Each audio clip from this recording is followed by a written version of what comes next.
stay in the present moment and I acknowledge how I'm feeling and I go, okay, this is how I'm feeling, so this is what I need right now. And whether that's, okay, I'm going to turn my brain off and I'm going to play a video game or watch TV or read a book or take a bath and take my mind off of whatever. Naps are usually the go-to because I usually wake up feeling totally different.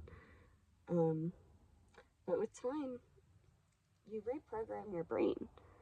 And if you can be the friend or the parent to yourself that maybe you don't have or you didn't have growing up, it's a game changer. If you're anything like me, whenever I have something to do the next day or even the next week, it stays on my mind and I think about it and I replay conversations and I try to be as prepared as possible and it consumes me.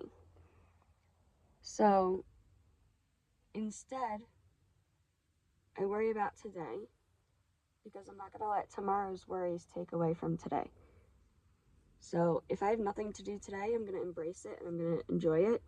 Yeah, I might think about things that might help ease my mind so I don't have to think about it until the day of. But I stay in the present moment and I address how I'm feeling. Or even after something, if I'm like super anxious after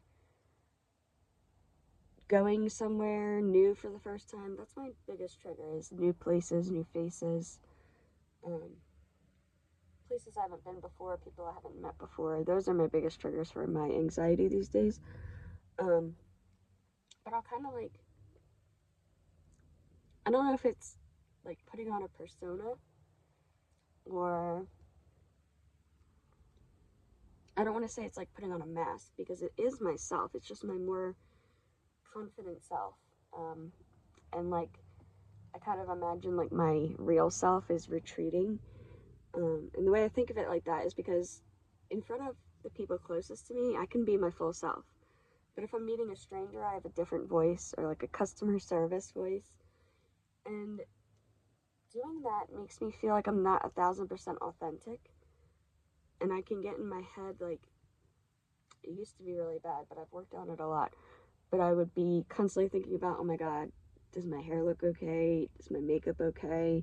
Did I say that word okay? Did I pronounce things okay? And my anxiety will just start trickling, like, with all these little things that I should be worried about.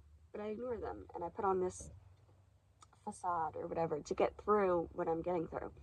And then as soon as it's over, as soon as I'm back home or in my car, like, I let myself feel that anxiety and I go, okay, and I breathe through it and I congratulate myself. I pat myself on the back and I'm 10 times more proud of myself for going through it than if I were to cancel, for example.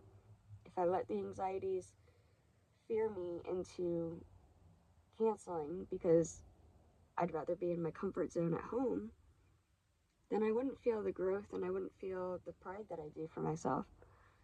So those are a couple situations that I do get myself through.